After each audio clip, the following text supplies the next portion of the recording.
Gender inequality is also a very big problem of our society. ٹھیک ہے, gender ان equality جو ہے وہ بھی ہماری سوسائٹی کا ایک بہت بڑا مسئلہ ہے.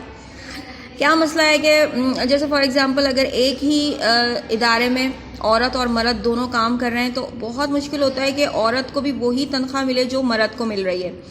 ٹھیک ہے, مطلب مختلف جگہوں پہ وہ بہت مشکل ہوتا ہے عورتوں کے لیے ایکول ویجز, ایک ہی جیسی تنخواہ حاصل کرنا یا مردوں کے برابر تنخواہ حاصل کرنا. اس کے علاوہ ان کو جو ہے وہ عورتوں کو یہی کہا جاتا ہے کہ آپ نے پڑھ لکھ کے کیا کرنا ہے, اپنا کیریئر بنا کے کیا کرنا ہے, آپ نے جو ہے وہ ڈیفینیٹلی شادی ہو جانی ہے, اس کے بعد آپ نے گھر گھرستی کے ہی کام کرنا ہے. تو یہ ایک عام سوچ ہے لوگوں کی, تو وہ اس لیے جو ہے وہ لوگ نہ تو زیادہ تعلیم دلواتے ہیں عورتوں کو اور نہ ہی ان کو کیریئر جو ہے وہ ان کو بنانے دیتے ہیں.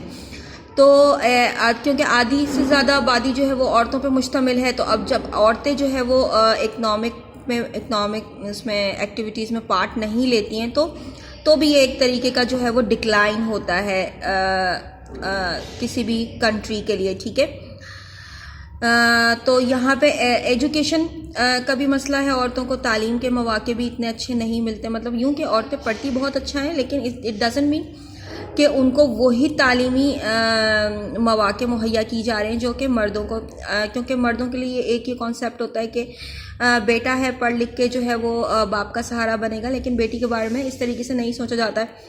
نہ صرف یہ بلکہ جو ہے وہ عزت کے نام پہ جو ہے وہ ٹارچر بھی کیا جاتا ہے عورتوں کو, اور ان کو سم ٹائمز ان کو مار بھی دیا جاتا ہے. تو یہ all are these are the inequality gender. ٹھیک ہے, جینڈر ان ایکولیٹی.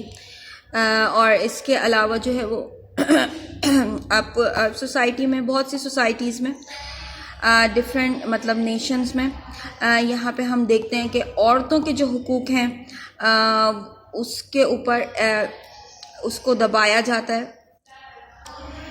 تو وہ حقوق نہیں مل پا رہے ہیں عورتوں کو. ٹھیک ہے, جو کہ مردوں کو حاصل ہیں. ٹھیک ہے, تو یہاں پہ بھی آپ دیکھ رہے ہیں ترازو میں کہ مردوں کا پلڑا بھاری ہے بنسبت عورتوں کے. تو یہ ایک معاشرتی پرابلم ہے. ٹھیک ہے, جینڈر ان ایکولیٹی.